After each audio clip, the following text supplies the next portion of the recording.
This is a sequence you can do if you are suffering from low back pain or any back pain, neck pain, pretty much anything in your posterior chain. So your posterior chain is your whole back, okay? So the back side of your body. If you experience pain there, these are some exercises you can do. So first things first, I love these wedges. You can get them on Amazon. There should come 3 to a pack. So there's 2 small ones and 1 larger one, and the 2 small ones equal the same size as the large one. So what we're gonna do first is something called a Jefferson curl. So put the wedges so they slant towards you, so the lowest side is towards your body. So now when you stand on them, your toes are on the higher end. So first things first, this is gonna put a stretch onto your calves, a little bit on your hamstrings. You're gonna feel that right away. So if you need to bend your knees, that's gonna actually intensify the stretch in your soleus, which is a muscle deep to your gastrocnemius, which is your calf muscle that's on the top of the other muscle. So for the Jefferson curl, we're gonna tuck our chin, and you're going to pull your belly button towards your spine, and then you're going to roll down, and then keeping your belly button tucked in, coming down as far as you can, you'll feel a stretch all through your back and through the back of the legs, and then come back up. When you stand up, stand way up, so it's actually gonna bring your butt out a bit, and then you're gonna come way down again. Okay, so let's try and do 5 of these. So there's 2, and 3, and each time you're gonna find that maybe you can go a little bit farther. Here's 4, and 5. Let's do 2 more. Let's get a little bit more into that posterior chain. 2 more. Here's 1, and 2. Okay, the next exercise, we're gonna start to open up our hips. So when our hips get tight through our glutes, through our hip flexors, wherever they get tight, you're gonna actually start to find that you get back pain, okay? So for this next exercise, you can either do it with a foot on the ground or a knee on the ground or not. I like to do this with 1 wedge pointing away from you. So the low end is away from your body. You're gonna put that foot, 1 foot on it. You can support yourself in any way, shape, or form you need to. And I'm actually, because this is a stretch, I'm gonna take myself all the way down to the ground. So what you can see here is I'm gonna bring my knee past my toe, okay? And with that wedge, I'm able to go even farther. Now this is opening up my hip flexor a great deal. From here, I can lift 1 arm up and I can go towards the leg that's in the front. That's gonna open it up even more. And I'm really pushing my hips forward. I'm kind of tucking them under too. So this is really opening up the hip flexor a great deal. And then I'm gonna come back and I can come and bring my foot flexed and reach forward. Now I'm stretching out my hamstring, okay? So now I'm gonna just kind of go back and forth into that. So I'm gonna press the hips forward, reach over, knee goes way over the toe if you can, and then coming back, you're gonna slide that leg down and lengthen out through the hamstring. Let's do a couple more like this. Reaching over and coming back. We'll go for 5 total. Reach over, press the hips forward. 4 and 5. Ooh, yeah, and then we'll go to the other side. So one side's gonna be tighter than the other. That's just the way people are. Unless you're brand new. If you're 5, maybe it's not. Pressing those hips forward again. Knee goes over the toe, and then sit on back. And again, you can support yourself wherever you need to. You can flex that front foot. Pressing forward, open up through that hip flexor. Other arm comes up now, reach over to the side. Arch the back ever so slightly just that's gonna help you press those hips forward even more. Coming back, flex that front foot. 3 more, coming forward. Oof. And come back, come forward, and come back, and come forward, and come back. Beautiful. All right. Now, from here, I'm going to do a pigeon pose, but I'm going to keep it propped up. I'm going to change the camera angle just a little bit so you can see it better. But I'm going to put the wedge going towards the center line of my body. All right, and so now I'm going to put one leg up onto one glute up onto the wedge. So you can see that this wedge is right here. I'm gonna take one leg, put that glute so it's supported on the wedge, and now I'm in this pigeon pose. From here, I'm gonna do what's called a piriformis push-up. So this is not an exercise to make your chest or your triceps strong. This is an exercise to get deep into that piriformis that might be tight. To intensify this, flex that front foot. And you're coming down and up, down and up. So now I'm not only opening up through this hip flexor, I'm getting a stretch to the piriformis, which is like a deep muscle in the glute of the leg that's supported by that wedge. Coming forward. And then you can just hang out and do some deep breathing and really get deeper into that stretch. Now, if you're flexible, hang out. If you're flexible in that rear leg, this is a good time to just kind of bring yourself into this position right there. Okay, so that's how I do it. I come down and I open up. This is gonna open up that hip flexor even more. I come down and I open up the hip flexor even more.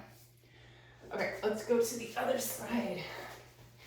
So you're going to bring it over here again. So the wedge is going towards the inside of the body.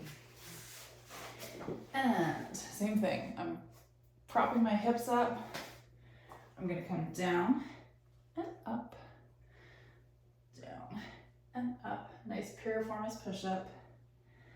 Front foot, if I can flex it, great. If I need to point it, that's fine too. But what I'm doing is I'm feeling an opening up deep in the glute. That's 4,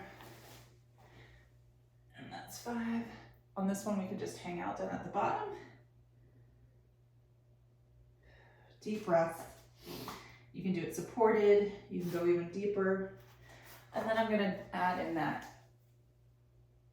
quadricep stretch with the piriformis push-up right there. Okay, nice job. All right, from here, let's just go ahead and sit back into a child's pose. So when I do the child's pose, I try and bring my feet like so. So my inside ankle is high.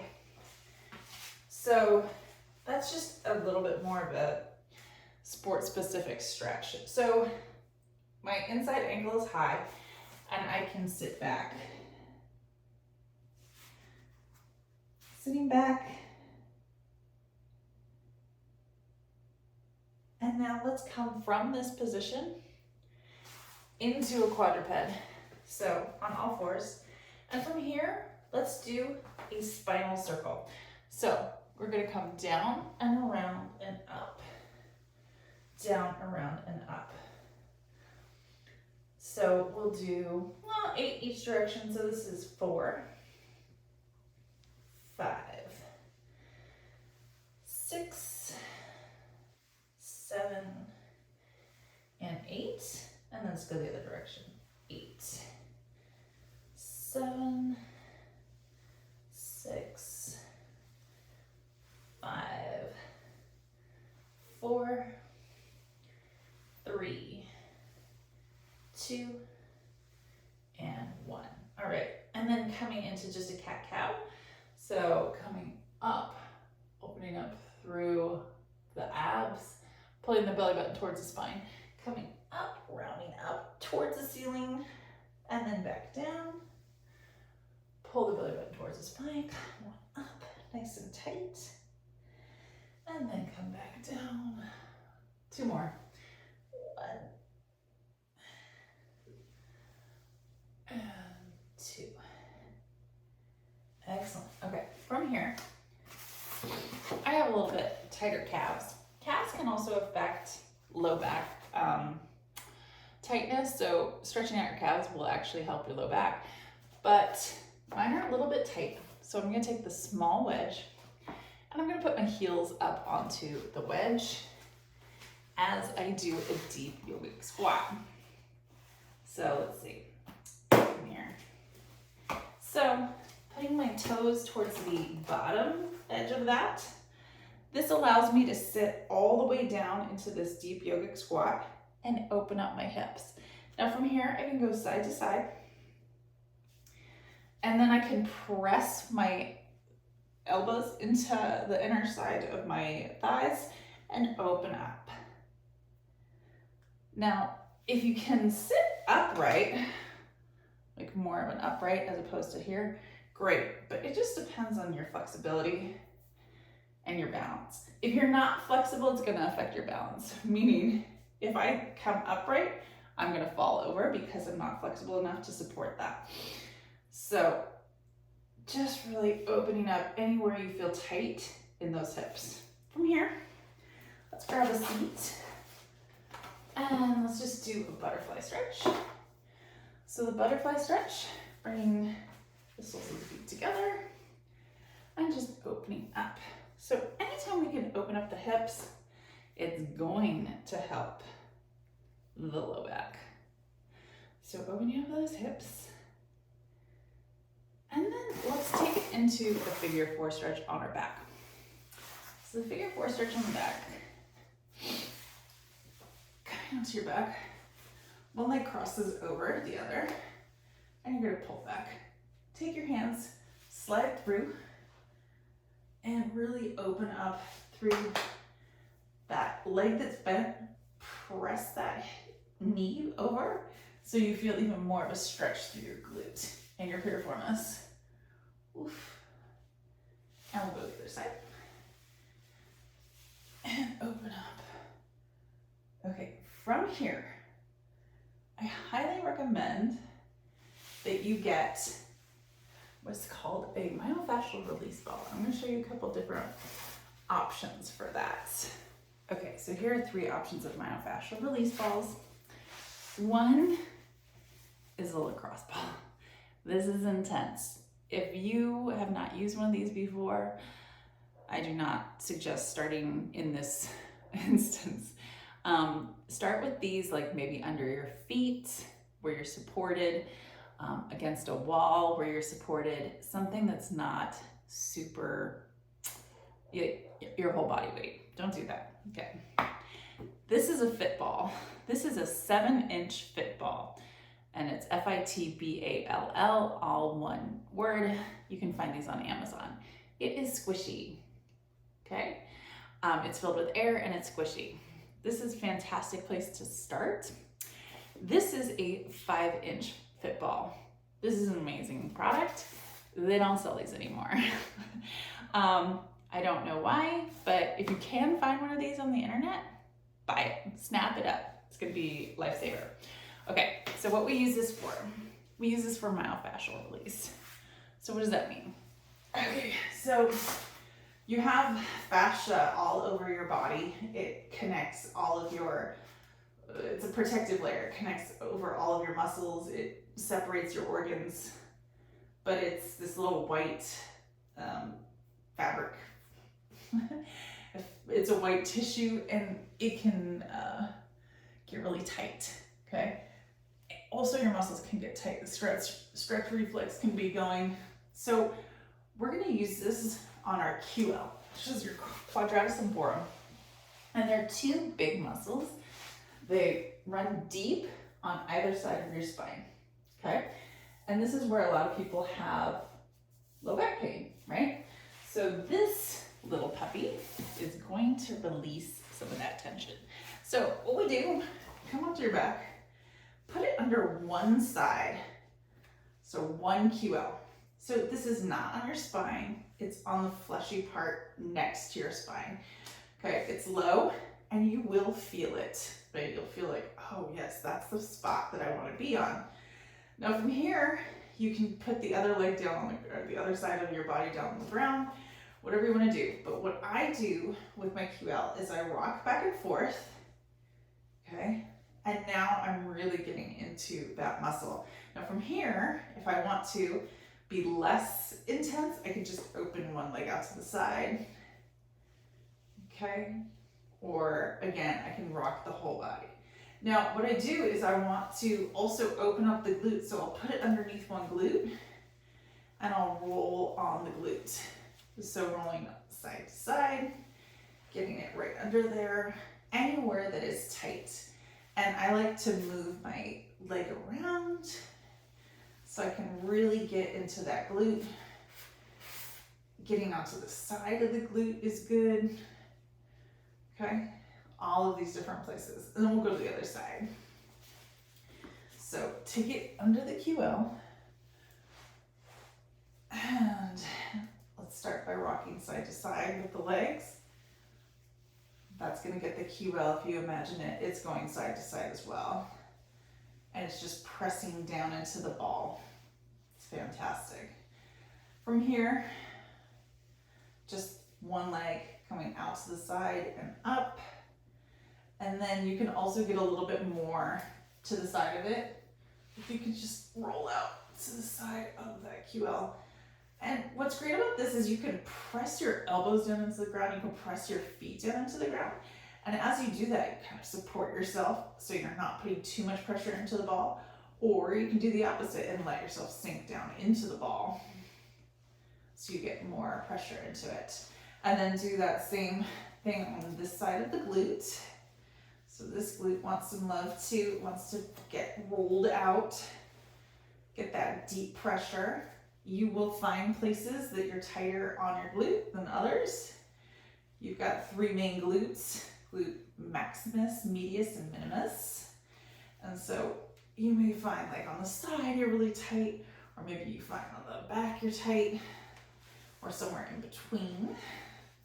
So you're gonna just find that spot. Now from here, I do like to get some thoracic mobilization too. So thoracic spine is the spine that's attached to your rib cage. So if it's attached to your rib, it's part of your thoracic spine. So for this, I'm going to take this ball, and now I actually am gonna put it on my spine, but in between my shoulder blades. And so I'm supported, and from here, I'm gonna come back, and now I'm gonna just do 5 little crunches with that ball in my spine. So 5, 4, 3, and again, this is not an abdominal exercise. 2 and 1. This is an exercise to try and get mobility through that thoracic spine. And then I can move it up. I could go somewhere else, right? A little bit higher in the thoracic spine. And I'm really just trying to open up the spine. I can go up and down it. I can forgo the actual sit-ups and just reach out and reach up overhead and come into some overhead presses, really opening up through that spine. And then I can use this ball really anywhere that I have. If you've ever gotten one of those knots underneath your scapula, this is the tool you want to use. You would bring your arm over, get under the scapula, use that ball, roll side to side. And I can even go, so take it to the other side. And then I can even go, if you've got neck pain, you want to be careful with the neck, but you can just do a relaxation side to side, right? Find anywhere that's tight. Oh, I found some things. And just move your neck all around. Oh my goodness. And go to the other side. And once you find these places, you can just sit into anything that's really tight. Okay.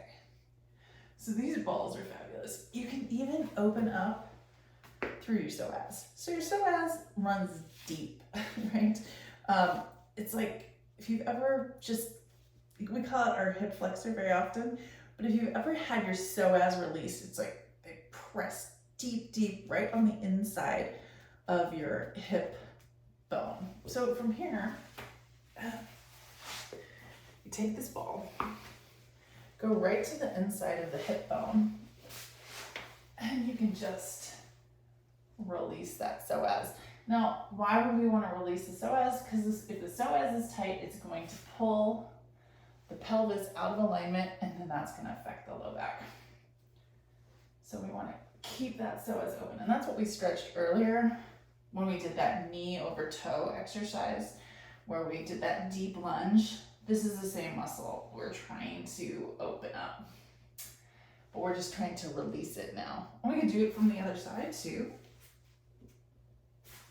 Ooh. Releasing here. Okay. Now from here, let's come onto our back. And this is just going to be a release. And just bringing the legs over to the side.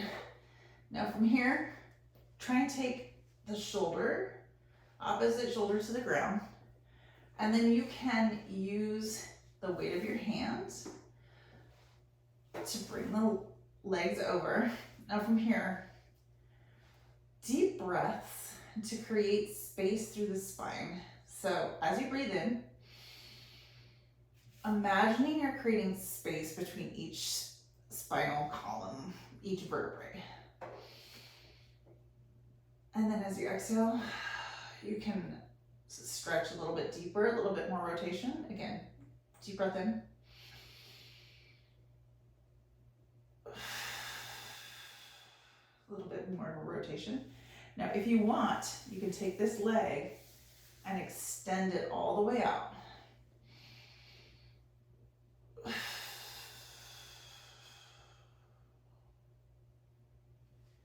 And now let's go to the other side. Okay, so going to the other side, reaching over.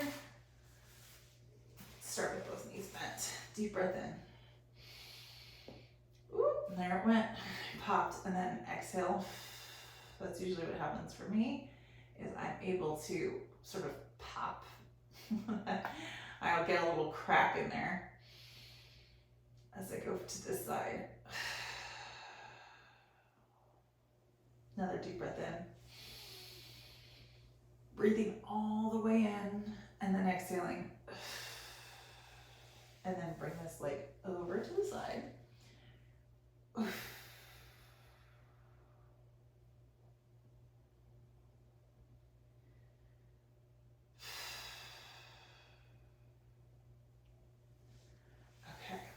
now coming back to the center. If you want to do a little bit deeper, take your fit ball, either this one or this one, and I'm gonna go with the big one. You're gonna put it underneath your sacrum. Your sacrum is where your tailbone fuses at the bottom of your spine. Okay, so it's kind of a curved bone, but it's flat too, right? So there's a flat part before it curves under. So go ahead and put it underneath the sacrum, and then you're just gonna roll side to side. From here, pull your belly button towards your spine. Bring your knees up to your chest, or not to your chest, they're 90-degree bend from your chest. And you're gonna lower one down. As you exhale, blow out a candle, pull the belly button towards the spine, then come up, and then other side. Come up, and other side. One more time, up, and other side, and then up. Now bring both to the ground, roll side to side. Press the hips up, and when you come down, you'll feel this nice sort of space, like more of a neutral spine. Okay, from here, if you want to, you can roll back, press that space down, so that space in your low back, press it down into the mat, and then roll back. So you're just doing pelvic tilts. Coming forward, that's an anterior tilt, and then a posterior tilt, and an anterior tilt and a posterior tilt. Let's do a quick bringing up the knee in, other side comes in, both knees come in, and then massage the back, go the other direction, and then roll like a ball, knee roll like a ball, coming up, and then just a quick little stretch out of the hamstrings, stretch out of the inner thighs, a little stretch to get that rotation. And one more time, other side.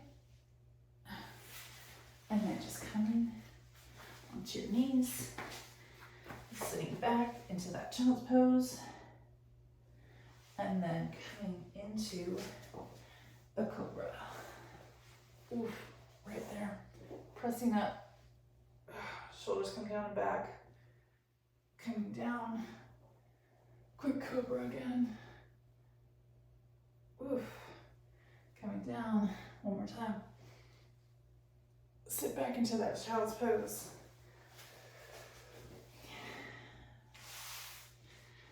Sit into that deep yogic squat. See if you're a little bit deeper. Press the hips up and roll up and you're done.